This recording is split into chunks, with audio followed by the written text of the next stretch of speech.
Clar, llavors després toca muntar i afegir altres coses al vídeo final, no? Imagino.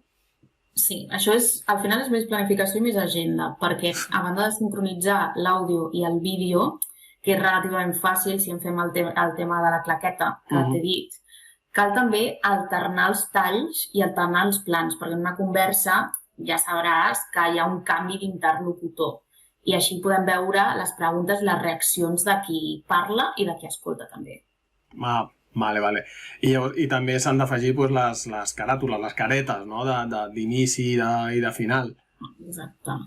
Les caretes, també si hi ha algun logo, música, sobretot amb la música hem d'anar molt en compte amb el tema de drets d'autor, perquè hem de buscar músiques que siguin lliures. Això ens ho hem d'apuntar.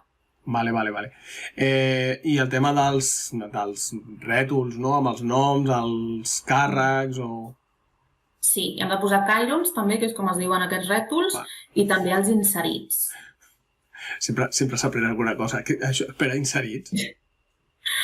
Doncs les imatges, ja siguin fixes o en moviment, infografies, tot el que complementi i ens ajudi a entendre el que s'està explicant. Vale, i tot això amb què ho fem, no? O sigui, com ho fem i amb què?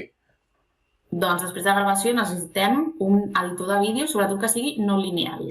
A veure, no lineal?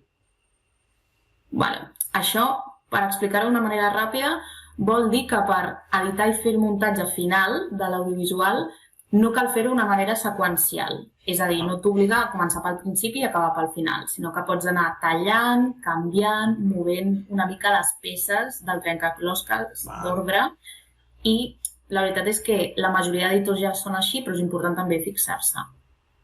I llavors quin podem fer servir?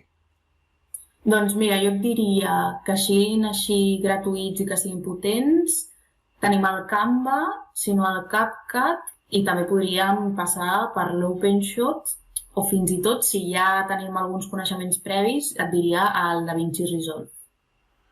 A veure, jo faria servir el que ens permeti fer el que necessitem. Tampoc no sé, no m'embolicaria gaire.